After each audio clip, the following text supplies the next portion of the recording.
저는 오히려 헌재가 이재명 대표의 2심 형사 사건을 내일 오후에 보려고 그 이후에 선고를 하려고 하는데 핑계댈 게 없으니 그러면 목요일 날 일반 사건을 선고를 해서 형식이랑 맞추자라는 판단을 했을 수도 있다. 네. 그랬다라면 정말 비겁하고 본인들의 자리를 망각한 잘못된 처사다. 그리고 모든 재판이 끝나면 선고기를 지정을 합니다. 네, 그렇죠. 그래서 반드시 해내거든요. 네. 4주가 지났는데 못 해냈다는 것은 무능하든지 용기가 없든지 이걸 드러내는 거예요.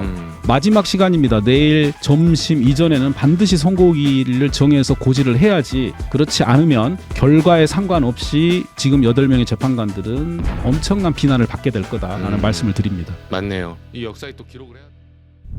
근데 불안해요. 왜냐하면 막상 한덕수를 까봤더니 각하 둘, 뭐 기각 하나, 그러니까 기각이다. 네. 인용 하나, 뭐 기각 다섯 이렇게 나오니까 각하가 있네?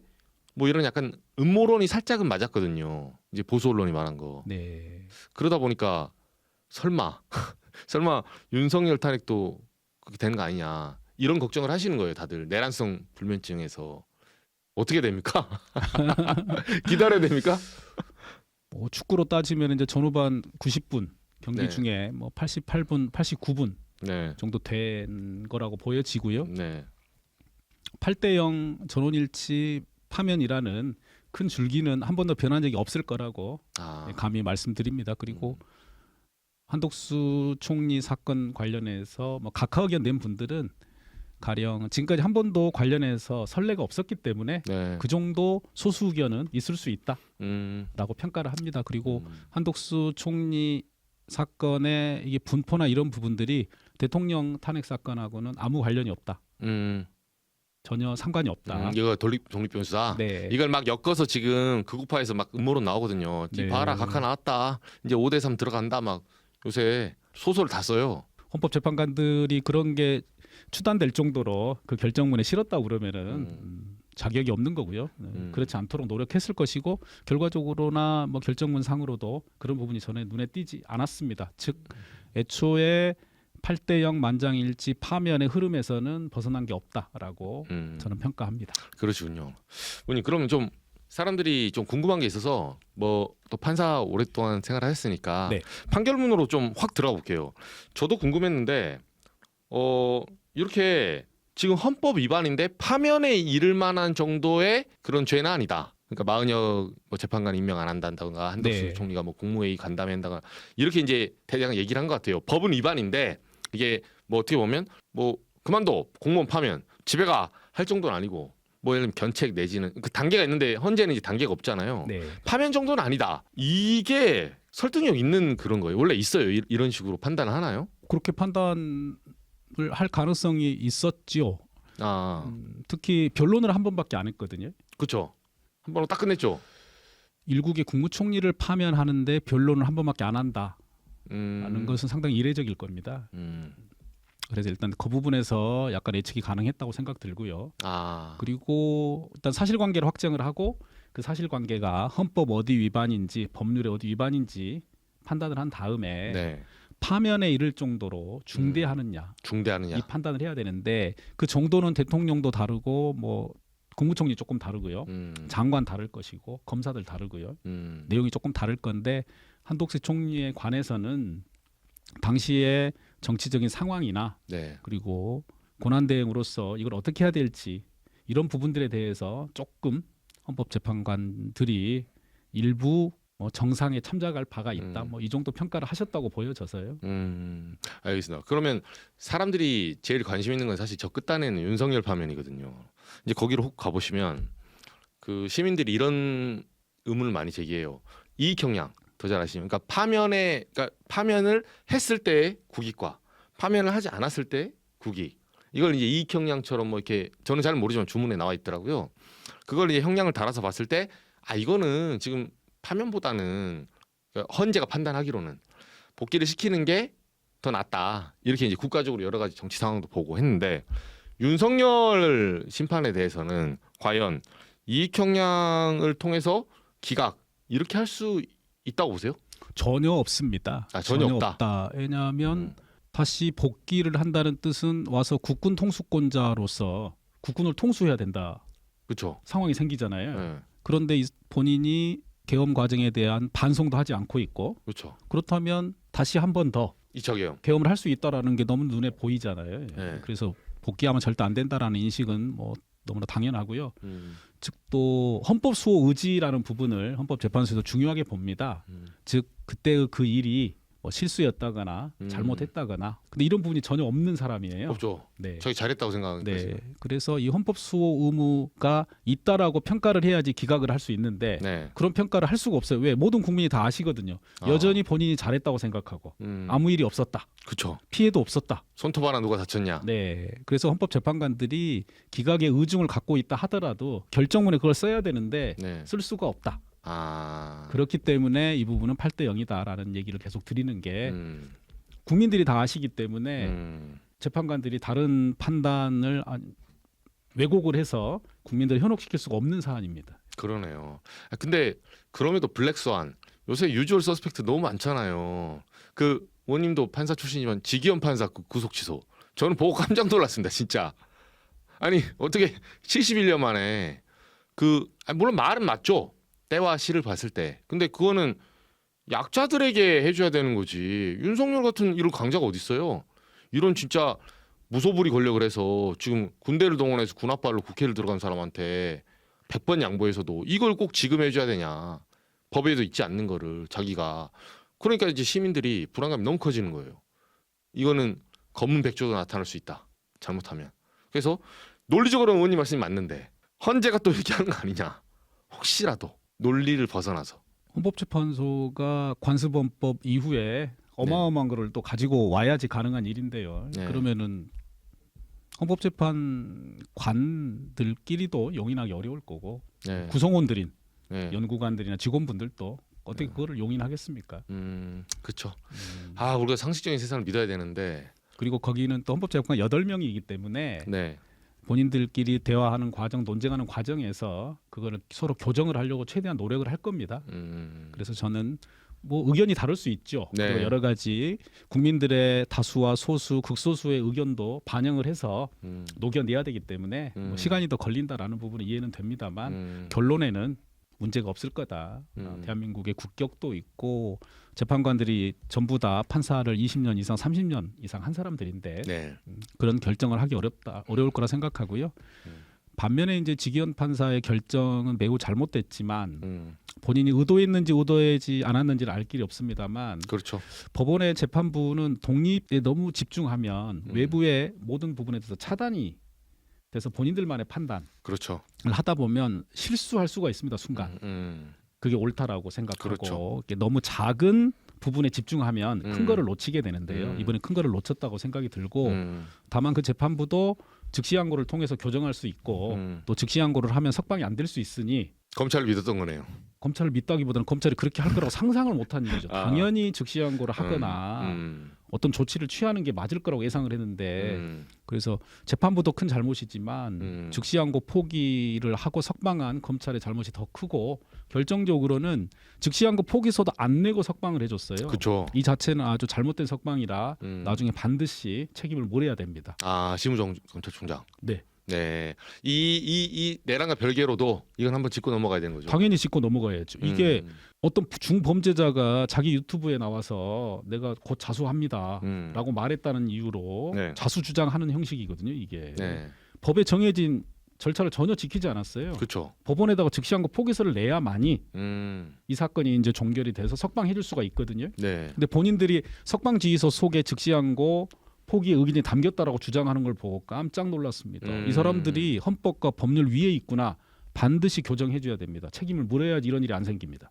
그러네요. 아, 이 부분은 잘 몰랐었어요. 저희도 그냥 즉시항고 안 한다 이러면 그만 줄 알았는데 지금 검찰도 지금 절차적 위반을 심대하게 한 거네 어떻게 보면. 그렇죠. 그래서 반드시 이 부분은 책임을 크게 물어야 된다 생각하고요. 우리 일반 국민들께서 그다음에 행정 공무원이 그렇게 일 처리했으면 검찰이 가만히 놔둘까요? 그렇죠. 절대 가만히 안 놔두죠. 이번에 그대로 그 이상으로 돌려줘야 됩니다. 맞네요.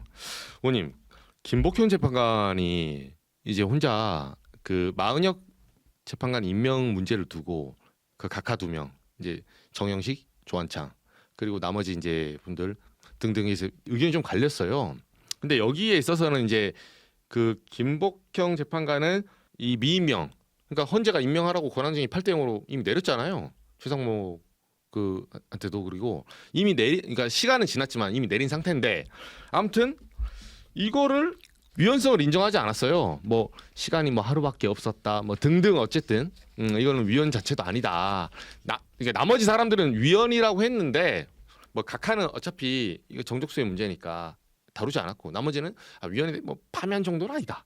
요 정도 잘못했는데 이게 뭐 이런 집 나갈 정도의 문제는 아니다. 근데 이분은 뭐 아예 그런 잘못이 아니야. 요 분이 변수란 말도 있어요. 그러니까 이 판단에 대해서는 좀 어떻게 보세요? 판단이 아쉬운 면이 있죠, 분명히. 저는 한덕수 총리 부분에 관해서도 헌법 법률 위반이고 탄핵해야 된다라는 의견을 네. 가지고 있었습니다.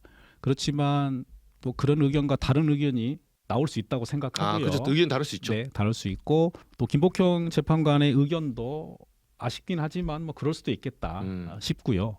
근데 한덕수 총리 사건을 제가 평가하기로는 변론을 열기 전에 네. 국회에서 낸 탄핵 소추 의결서와 한덕수 총리 측에서 낸 답변서를 정리를 해서 재판관들이 다 같이 봤을 겁니다. 그러면서 내린 결론이 막연하지만 이거는 파면하기 어렵다라는 결론이 내려졌을 거라고 저는 추측을 합니다. 네. 이미 네. 이거는 파면하기 어렵다. 아. 그래서 변론도 한 번밖에 진행 안 했고요. 네. 그래서 나중에 결론을 내려고 평의를 하고 평결을 했더니 이렇게 갈렸다. 네. 근데 결론에 지장이 없으면 굳이 네. 서로 설득하려고 하는 작업들을 그렇게 많이 할 필요가 없다. 이런 생각을 했을 것 같고요. 네. 차라리 김복형 의원이나 그 연구 재판관이나 네. 조한창 재판관 같은 소수 의견이 있는 게 나을 수도 있다. 나중에 더 세밀하게 법리가 발전하거나 다음 사건에서 그 정도 평가를 하고 넘어갔을 가능성이 있다고 생각하고요. 근데 만약 이게 대통령 탄핵 사건이었다라고 하면 이 의견을 그대로 끝까지 유지하기 어려웠을 거라고 생각합니다. 왜냐하면 4명의 의견 그리고 1명 정계선 재판관의 의견 네. 이런 부분들을 더 치열하게 토론해서 네. 하나로 모아내려는 노력을 했어야 된다고 생각하고요. 그렇게 할 거라고 생각합니다. 이 정도 느슨하게 우리 각자 의견이 이러니까 이 정도로 내놓읍시다라고 하는 게 대통령 탄핵 사건에서는 허용돼서는 안 됩니다. 더 치열하게 토론하고 논증해서 하나로 합쳐가는 과정을 만들어야 된다고 생각하고요. 그래서 이렇게 조금 견해가 다른 부분을 이번에 드러났다고 해서 대통령 탄핵 사건에 영향을 줄 거라고는 생각하지 않습니다. 알겠습니다. 의원님, 저는 그 의원님이 이제 이 부분에 대한 부분도 제 개인적으로 궁금한 게, 그럼 여기서 하나 모든 사람 궁금하더라고요. 헌재가 자가당착에 빠진 거 아니냐? 그러니까 무슨 말이냐면 헌재 스스로가 그게 어쨌든 섹터가 권한쟁이든 뭐 위헌법률 심판이든 뭐 탄핵 심판이든 어찌 됐든 간에 국회가 임명한 3명의 재판관을 임명할 의무가 있다. 임명을 해야 된다. 단지 페널티 조항이 없으니까 최상목이든 한덕수든 이거 뭉갠 거예요, 사실상. 근데 헌재가 자기 자신이 그렇게 결론 내려놓고 이거 여기 소위 말해서 이제 구속력을 가져야 되는데 이 사람들이 들고 일어나니까 그래 그건 잘못됐지만 파면 정도는 아니야. 그럼 so what? 앞으로 이제 개기면 어떡합니까? 이런 질문이 남거든요. 네. 그래서 결정문에서 한덕수 국무총리에게 헌법재판소를 무력화하려는 의도가 있었다는 증거가 없다는 네. 부분이 좀 나와요. 네. 만일에 그 부분을 더 확인하고 싶었을 거면 변론을 여러 차례 더 열었을 겁니다. 그리고 확인할 수도 있었죠. 그랬더라면은 그 부분이 밝혀져서 네. 파면에 이르렀을 수도 있습니다. 네. 근데 그 부분까지 나아가지 않은 거잖아요. 그렇죠. 그래서 만일에 지금 최상목 전 권한대행이 임명 안 한 부분에 대한 네. 탄핵 소추안 네. 그리고 한덕수 총리가 여전히 마은혁 재판관을 임명하지 않아서 다시 탄핵 소추안이 발의된다면 네. 이거는 파면에 이를 수 있다고 봅니다. 이제는. 네, 왜냐하면 상황이 좀 달라졌죠. 음. 그 당시 상황과 권한쟁의 사건에 이미 헌법 위반이다라는 점을 밝혔는데도 불구하고 네. 최상목 전 권한대행 임명하지 않았었고요. 만일 한덕수 총리도 지금도 임명하지 않은 상태가 오늘 내일 지속된다면 이거는 헌법재판소의 구성, 네. 기능을 무력화시키는 의도가 있다고 볼 수 있거든요. 이 자체로. 네. 그래서 지금은 파면할 수 있다. 그래서 조금 상황이 다르다라는 말씀을 드립니다. 그러네요. 사정 변경 이제는 좀 시간이 끌었고. 지금은 누가 봐도 네. 더 이상 임명하지 않아도 된다는 사법적 판단을 할 곳이 없어요. 당연히 따라야 되는 겁니다, 그냥. 그러니까 이런 위법 상태가 어제 이제 권한 대행이 복귀했기 때문에 네. 오늘까지는 그나마 뭐 이해가 되는데 만약 내일 또 임명을 안 한다라고 하면 언제든지 탄핵소추안이 의결돼서 다시금 파면에 이를 수 있다 이렇게 평가합니다. 의원님 마은혁 재판관 얘기 나왔으니까 마은혁 재판관 임명에 민주당이 그 원칙적이라고 하지만 서두르는 이유는 뭔가요? 서두른다면 지금 말씀하시면 과거의 말씀을 하십니까? 아 지금요. 지금은 한 턴 쉬었다. 그러니까 제가 궁금한 거는 한번 쪼았다가 잠깐 한 턴 쉬었어요. 뭐 8명으로 해도 되지. 약간 이런 분위기도 있었고. 근데 다시 요새 밀어붙이고 있거든요. 그 왜 임명하라고 지금 하는 건가요? 저희가 그 8명 전원 일치로 파면 결정이 나면 네. 이제 나라가 혼란해서 수습할 수 있는 국면으로 접어드니까 그쵸. 그렇게 기대를 했는데 이제 예상했던 2주의 시간보다 2주가 더 지나갔지 않습니까? 그렇죠. 그러면 헌법재판소 내부의 상황을 저희가 알기는 어려우나 네. 혹여 네. 마은혁 재판관이 없어서 네. 결정이 늦어질 수도 있다라는 네. 생각을 해본다면 네. 지금은 마은혁 재판관을 임명을 해서 9명의 재판관을 완전체를 만들고 그리고 변론 재개나 변론 갱신을 통해서도 충분히 4월 18일 문영배 이미선 재판관이 퇴직하기 전에 네. 선고를 내릴 수 있다고 보여지거든요. 그래서 다시금 그 부분에 관한 의견이 나오는 것 같습니다. 아. 그리고 또 이미선 문영배 재판관이 지금 퇴임을 4월 18일 날 하면 네. 재판관이 6명밖에 안 남잖아요. 그렇죠. 그럼 헌재가 기능이 사실상 또 마비됩니다. 그렇죠. 그렇다면 꼭 대통령 탄핵 심판 사건이 아니더라도 네. 적어도 7명은 만들어 놔야지 맞아요. 심리도 하고 일부 사건은 결정할 수 있기 때문에 네. 그런 측면에서도 더 이상 이제 마은혁 재판관의 임명을 미룰 일은 아니다 이런 생각입니다. 그러네요. 이 선고가 다 지연되면서 발생한 사안이네요. 네. 이 그 각하 의견 2명이 나왔어요. 어쨌든 그건 존중하는데 그래서 윤석열 재판에서도 각하 나오는 거 아니냐. 하도 지금 국민의힘 각하 주장하잖아요. 요건 좀 어떻게 보세요?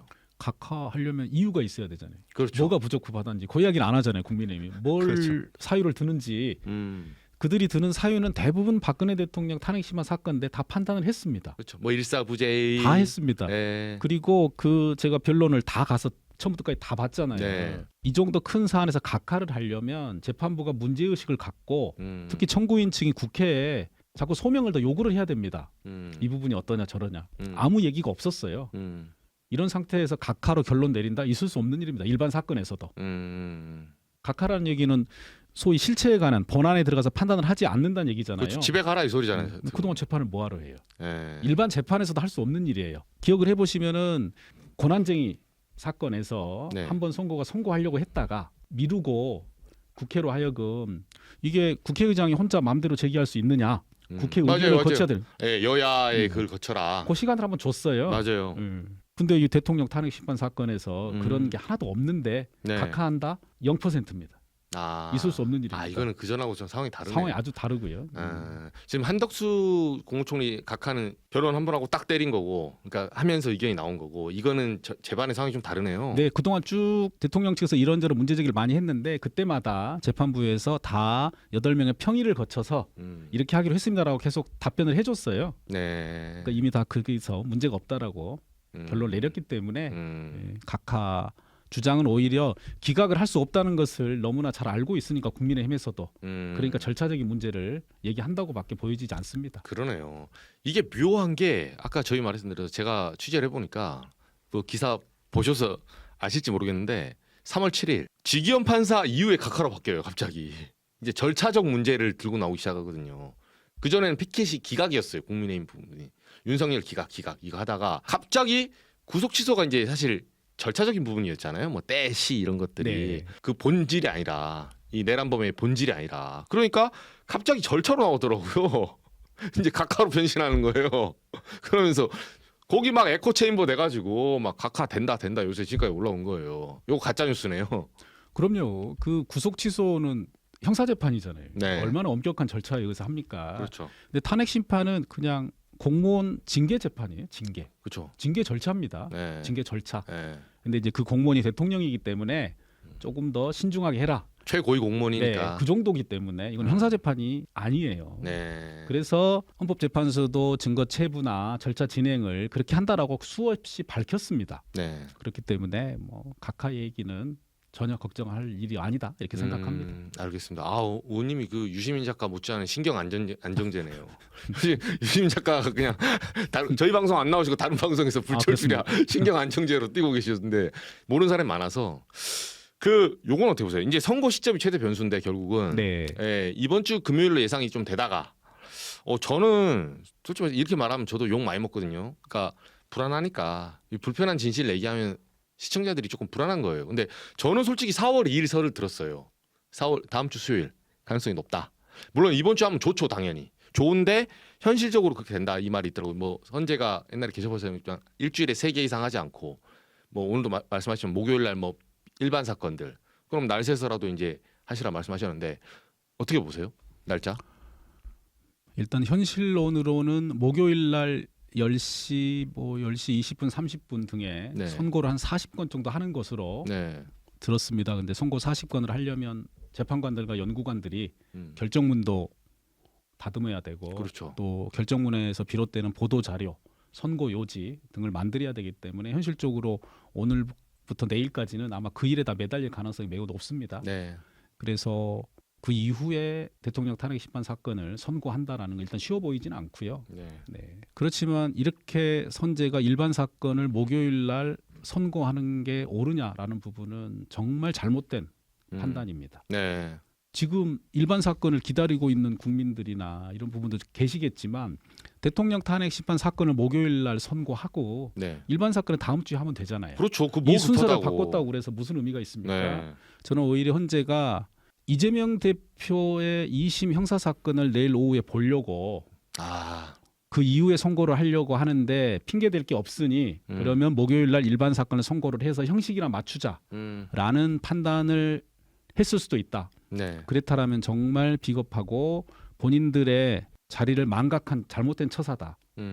그래서 지금이라도 내일 오전까지 즉 이재명 대표의 항소심 판결 결과가 나오기 전에는 적어도 선고 기일 지정을 해야 된다고 요구합니다. 네. 다음 주에 하더라도 네. 다음 주 언제 하겠습니다라고는 맞아요. 내일 오전에 고지를 해야 됩니다. 항소심 결과 나오기 전에. 그렇지 않으면 내일 오후 항소심 결론을 본 다음에 고지를 하면 그 결론 보려고 지금까지 헌재가 모든 일을 했구나. 네. 라는 생각을 할 수밖에 없습니다. 그렇죠. 그게 합리적인 추론이죠. 저는 그 오명을 지금 8명이 어떻게 감당하는지 이해할 수가 없습니다. 헌법재판소의 과거, 현재, 미래를 전부 다 망치는 길이거든요. 그리고 모든 재판이 끝나면 선고기를 지정을 합니다. 네, 그렇죠. 그래서 반드시 해내거든요. 네. 4주가 지났는데 못 해냈다는 것은 무능하든지 용기가 없든지 이걸 드러내는 거예요. 마지막 시간입니다. 내일 점심 이전에는 반드시 선고기를 정해서 고지를 해야지. 그렇지 않으면 결과에 상관없이 지금 8명의 재판관들은 엄청난 비난을 받게 될 거다라는 말씀을 드립니다. 맞네요. 이 역사에 또 기록을 해놔야 돼요.